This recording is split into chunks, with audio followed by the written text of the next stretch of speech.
खाने को एक दाना भी नहीं, 5 घर में भिक्षा मांगते।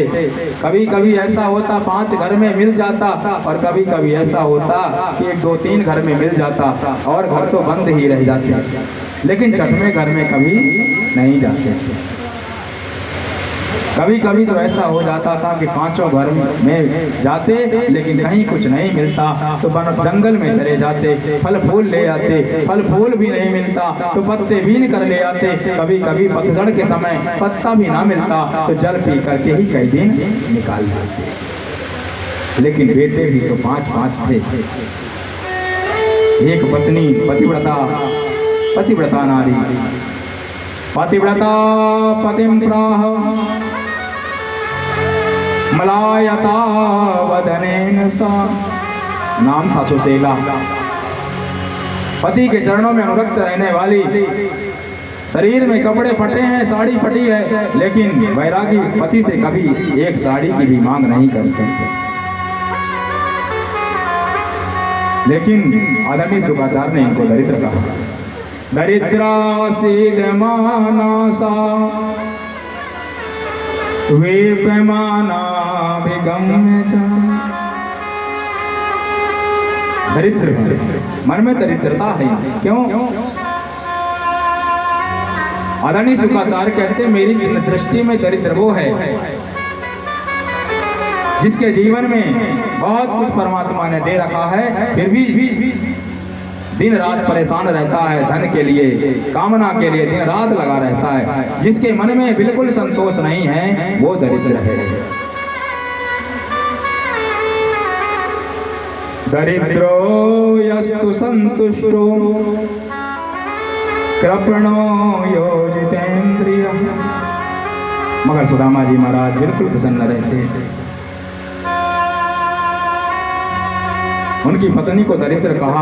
आखिर माँ थी, 5 बेटे थे, भूख लगती थी तो माँ से कहते थे माँ भूख लगी। लेकिन घर में एक अन्न का दाना भी तो नहीं था कि कुछ बनाकर खिला देती थी। आग जलाती चूल्हे में, बटरोई रख देती, जल चढ़ा देती। बच्चों से कहती खिचड़ी बन रही है, बनेगी तो खा लेना। बच्चे खिचड़ी के इंतजार में पड़े रहते, और जब तक बच्चे सो न जाते तब तक वो खिचड़ी बनती रहती, क्योंकि जल ही तो था, उबलता रहता है।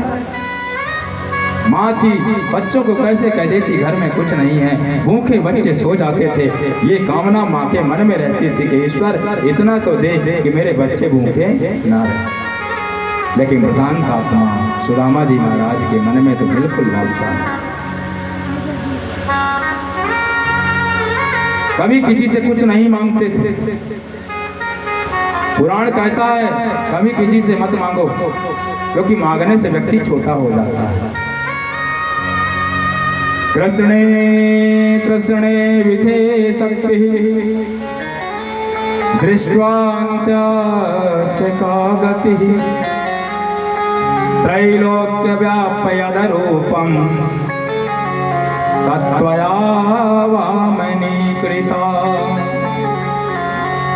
कामना कहती है अरे भगवान आप तो विराट स्वरूप हैं, लेकिन जब मांगने के लिए बलि के द्वार पर गए तो आप भी वामन बन गए। विशाल स्वरूप होने के बाद भी मांगने के लिए आपको छोटा बनना पड़ा। कभी किसी से कुछ नहीं मांगते थे सुदामा जी। संत कहते हैं रही मन वे नर मर चुके, जो कहूँ मागन जायो, पर तिनते पहले हुए मरे, जिन मुँह निकसत ना।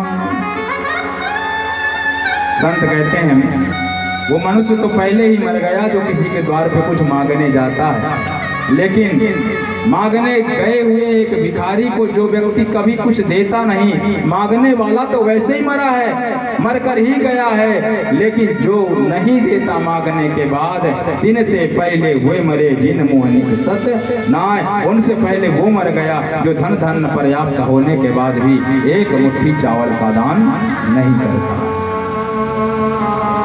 लेकिन फिर भी महात्मा सुदामा किसी से मांगने नहीं जाता। परम भक्त कृष्ण नाम में अनुरक्त रहते हैं। संत कहते हैं भक्त को कभी मांगना नहीं चाहिए। भक्त कहता है भगवान मैं तुझसे गलती से कभी कुछ मांग भी लूं तो मत देना। मैं अगर मांगू तुझे हरगिज न तो देना मुझे, वरना फिर आशिक नहीं मजदूर हो जाऊंगा मैं। कभी कुछ मत देना। अगर मैंने तुझसे कुछ मांग लिया और तूने मुझे कुछ दे दिया तो मैं समझूंगा कि मैंने तेरी जो भक्ति की उसकी मजदूरी में तूने मुझे ये धन दे दिया। प्रभु फिर मैं आशिक नहीं, मैं तो मजदूर हो जाऊंगा। मैं अगर चाहूं तुझे, अगर मैं तुझे कभी चाहूं, मैं अगर चाहूं तुझे हरगिज न मुझको चाहना, वरना फिर प्रेमी नहीं मशहूर हो जाऊंगा मैं। अगर मैं तुझसे कभी चाहूँ, मैं तुझे कभी प्रेम करूं, मेरा काम है तुझसे प्रेम करना, लेकिन तू मुझे कभी मत चाहना। अगर तूने मुझे चाह लिया तो जिस दिन परमात्मा जिसे चाह लेता है फिर वो तो उसे सारा जगत एक ही क्षण में जान जाता है, और सारा संसार मुझे जान गया तो मेरी सारी तपस्या नष्ट हो जाएगी। हे प्रभु मुझे कभी मत चाहना। बिल्कुल विरक्त, लेकिन कभी मन में कोई कामना नहीं, बिल्कुल कामना नहीं। जब आवे संतोष धन, जब संतोष रूपी धन जीवन में आ जाता है ना तो सब धन धूरी समान, सारा धन धूली के समान लगता है। एक बार नारद जी ने भगवान नारायण से शिकायत की, प्रभु आपके भक्त राका और वाका, पत्नी का नाम राका, पति का नाम वाका, आपसे कितना प्रेम करते हैं, आपकी भक्ति में दिन रात लगे रहते हैं, लेकिन आप उन्हें कभी कुछ देते नहीं। देखो ना, जंगल जाते हैं, जंगल में जाकर लकड़ी काटते हैं, जाकर बाजार में बेचते हैं, जो धन मिल गया उससे बाजार में अनाज खरीदते हैं, तब जाकर के उनके यहाँ कुछ खाने के लिए होता है। प्रभु किसी दिन लकड़ी बिक गई तो घर में भोजन बनता है, और किसी दिन ना बिकी तो खाली पेट ही रहना पड़ता है। अब कुछ देते क्यों नहीं? भगवान ने कहा बहुत प्रयास किया देने का, कुछ लेते ही नहीं। ऐसे कैसे नहीं लेते? चलिए हमारे साथ देखता हूँ कैसे नहीं लेते। भगवान ने कहा ठीक है चलो। जिस रास्ते से राका और बाका लकड़ी का गट्ठा लेकर आ रहे थे, उस रास्ते में भगवान ने सोने की मोहरें फेंक दी, बहुत सारी मोहरें फेंक दी। बाका जी लकड़ी का गट्ठा लिए, पति देव आगे, पत्नी पीछे पीछे, राका जी दोनों के सिर पर लकड़ी का गट्ठा। थोड़ी सी दूरी भी थी। नारद जी ने कहा देखो ना प्रभु अब ये लेंगे। भगवान ने कहा मैं तो कई बार देख चुका हूं, तुम देखो। जैसे ही बांका जी आए हैं, मोहरों को देखा है, उन मोहरों के ऊपर पैर से धूल डालना प्रारंभ किया। राका जी ने देखा पतिदेव एक ही जगह खड़े होकर सिर पे लकड़ी का गट्ठा लिए क्यों घूम रहे हैं, क्या हुआ? इतने में राका जी भी आ गई और पूछ लिया स्वामी आप यहाँ क्या कर रहे हो? पतिदेव झूठ तो बोल नहीं सकते। बाका जी ने कहा देखो प्रिय, यहाँ कुछ मोहरें पड़ी हुई है सोने की, और मैंने विचार किया कहीं तुम्हारी दृष्टि अगर सोने पे चली गई तो कहीं तुम लालची ना हो जाओ, और मन में विचार करो रोज रोज लकड़ी का गट्ठा बेचने से क्या फायदा, जब स्वर्ण मिल गया इससे अपनी गरीबी दूर कर लेते हैं। इसलिए तुम्हारी दृष्टि स्वर्ण पर ना पड़े, इसलिए स्वर्ण को मैं धूल से ढक रहा हूँ।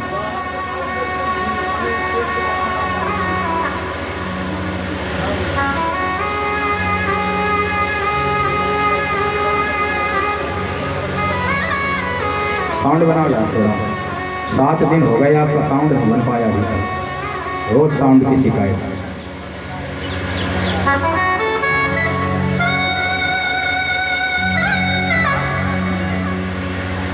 बीच बीच में इस प्रकार का प्रतिक्रम उत्पन्न होने से कथा में भंगता पैदा होती है। और ये ध्यान रखिएगा, अगर कथा भंग होती है तो कहीं ना कहीं अपराधी वो भी होता है जिसके द्वारा कथा भंग होती है। बांका जी ने जब स्वर्ण पर धूल डाला है, राका जी ने कहा स्वामी धूल पर धूल डालने से क्या फायदा। बांका जी के मन में विचार आया, रे ये तो मुझसे भी ऊपर स्थिति है। मुझे सोना सोना दिखाई पड़ा और इसे सोना मिट्टी दिखाई पड़ी। अरे दूसरे का धन, किसी का धन गिर गया होगा, वो तो हमारे लिए सोना नहीं मिट्टी ही है। जब आवे संतोष धन सब धन धोरी समान। आगे बढ़े भगवान नारायण ने नारद जी से कहा, देखा ना कितने बार प्रयास किया लेकिन कभी लिया नहीं। नारद जी भी मौन हो गए। प्रभु आपके भक्त की करनी ही ऐसी है, जो आपको चाहता है फिर किसी और को नहीं चाहता है। मैं अगर मांगू तुझे हरगिज ना तू देना मुझे, वरना फिर आशिक नहीं मजदूर हो जाऊंगा मैं। प्रभु अपने कर्म से, कर्तव्य से जो मुझे मिलेगा मैं खा लूंगा, लेकिन मेरे भक्ति के बदले मुझे अगर कुछ देना तो अपने आप को देना, सांसारिक वस्तुओं को मत देना। बोलो भक्त वत्सल भगवान की जय। आदरणीय शुकाचार्य कहते हैं, बहुत प्रशांतात्मा जितेंद्रिय। ये सुदामा किसी से कुछ मांगे, ये भगवान सूर्य जब आकाश में प्रकट होते थे तो इनकी किरणें इनके घर के अंदर आती थी। बरसात के समय जब बारिश होती थी तो एक भी बूंद पानी घर से बाहर नहीं जाता था, सब का सब पानी घर के अंदर ही भर जावे। ऐसा तो घर, मिट्टी के सारे बर्तन वो भी टूटे फूटे, मगर फिर भी परम संतोषी। लेकिन पत्नी को कहा, दरिद्र सीध माना सा वेप्य माना भी कम है। पत्नी दरिद्र है, क्यों? क्योंकि इनमें कामना है, बच्चे भूखे रहते हैं। एक संसद है, देखिए संसार में धनवान वो है जिसमें संतोष हो। दरिद्रो यस्तु संतुष्टो, जो असंतोषी है वो दरिद्र है। सुखदेव कहते हैं, मेरी नजर में तो संतोषी वो है जिसके हृदय में संतोष वास करता है।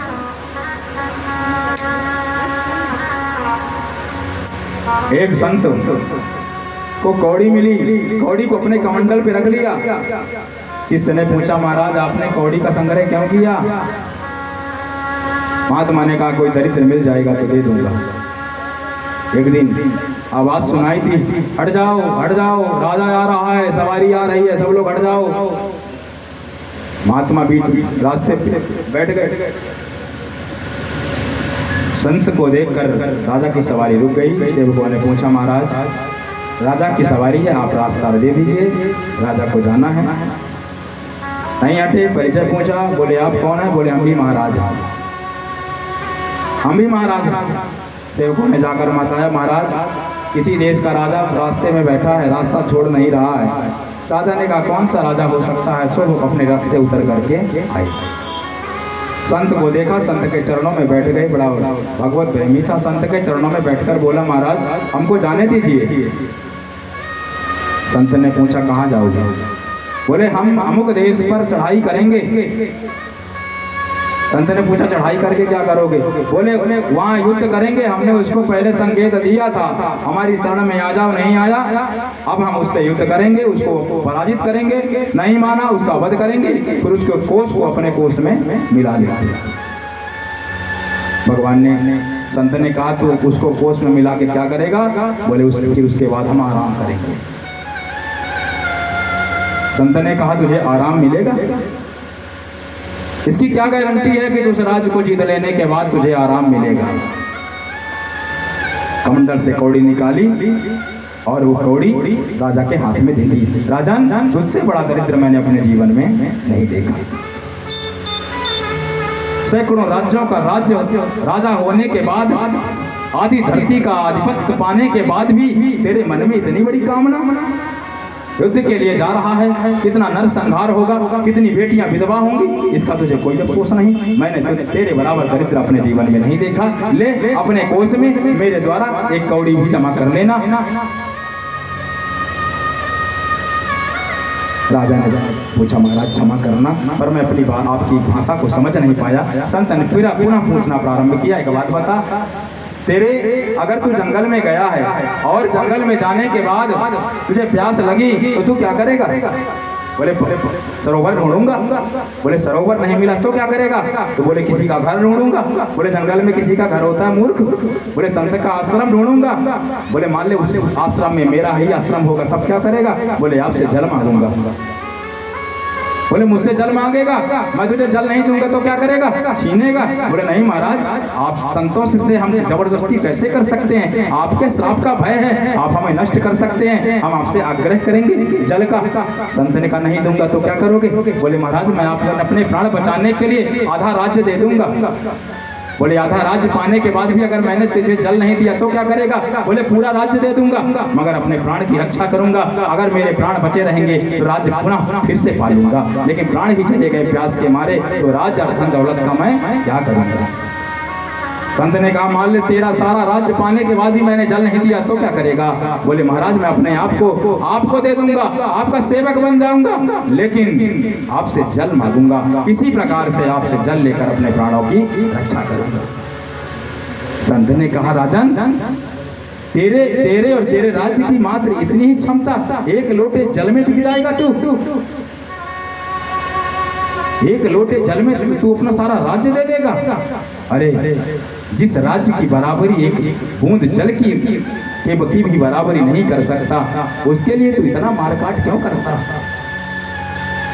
समझ गया राजा, इस संसार में कोई किसी का नहीं है और कुछ साथ में नहीं जाता है। सारे देश को लूटने वाला सिकंदर है, पूरे देश को लूटा खसोटा, 16 साल युद्ध करने के बाद और जब अपने देश लौट रहा था, बीच में ही आप लोगों ने इतिहास पढ़ा होगा, बीच में ही बीमार हो गया। सेवकों से कहा लगता है नहीं बचूंगा। सेवकों ने कहा कोई अंतिम इच्छा? बोले एक ही इच्छा है, जब मेरी सब यात्रा मेरे राज्य में निकालना तो शरीर कफन के अंदर होता है, मगर मेरे दोनों हाथ कफन से बाहर कर देना। क्यों? बोले सारे संसार को ये सूचना जानी चाहिए कि इस संसार में सिकंदर से बड़ा कोई योद्धा नहीं हुआ, और जब सिकंदर से बड़ा कोई लुटेरा भी नहीं हुआ, सिकंदर से बड़ा कोई धनवान भी नहीं हुआ, और जब सिकंदर जैसा धनवान इस संसार से खाली हाथ जा सकता है तो और दूसरे की क्या करना? इकट्ठे घर जहां के घर, इकट्ठे घर जहां के घर, सभी मुल्कों का मालिक था। सिकंदर जब गया दुनिया से दोनों हाथ खाली था। सिकंदर जब दुनिया से गया दोनों हाथ खाली थे। इस संसार से कोई कुछ लेकर के जाने वाला नहीं है।